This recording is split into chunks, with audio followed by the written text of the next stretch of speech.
art style and the tech and weaponry of Dark Void is pretty unique. It's got kind of this ragtag, throw it together thing with Tesla technology. We were kind of calling it Tesla punk for a little bit is what we were saying. Just picture Tesla with a mohawk and you know what our game is.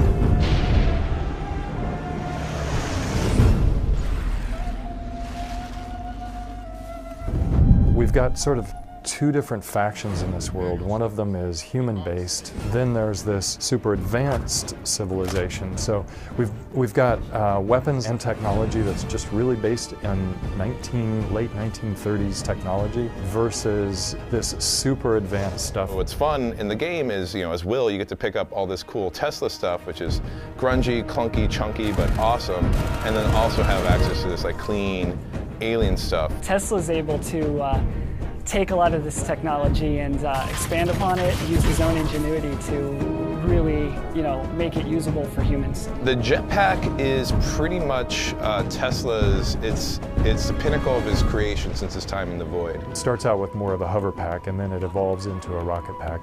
And it's so experimental that the first time you use it, everybody tries to discourage you from using it. Are you crazy? You'll kill yourself. 面白さにもなってますし、メカニカルな部分であったりとか、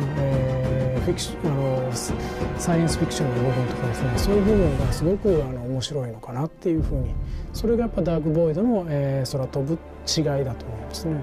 I think the jetpack really does tie the look of both the futuristic sci-fi Watcher stuff we've got going on and that retro Tesla stuff, because you've got the cool sleek forms and this really future thing going on, but then we've got big tubes and guns kind of just bolted onto the side of it and stuff. He can even hover and fire his own weapons in his hands, so the combination of those things pull him together into this sort of one-man army in the sky.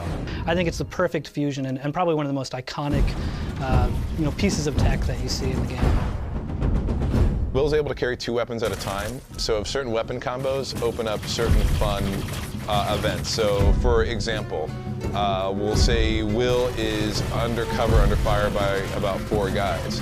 Laying down a Watcher grenade, which is this expanding sphere of death, would pretty much pin down 2 or 3 of those guys with a quick hover pack jump to circumvent from the flank and then take out the rest. So what could have been 3 minutes of fighting, if you're quick, you could make it a 15-second encounter and be moving on.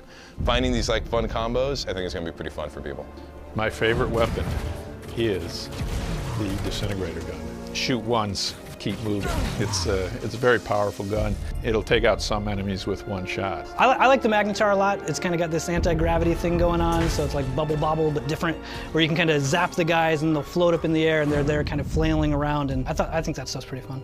So every weapon has 2 levels of upgrade after you obtain it. So one example, the Liberator, its upgrade path, you get it, it's straight SMG shooting bullets. I think the next upgrade is it's an increase on clip size and a bit of accuracy, which is like, oh ho hum. The ultimate upgrade is explosive rounds. And that's like, okay, now this got really exciting. So my rat-a-tat-tat now becomes rat-a-boom-boom. There's a ton of design challenges when you're trying to create a new sci-fi shooter. We looked back at a lot of those old pulp serials and then some of the new modern things like Battlestar Galactica. And of course, we got Bear McCreary doing the music, so that helps. And then we just kind of fused it and merged it together to make something that we think is a little bit different, but still hits that kind of classic, cool sci-fi feel.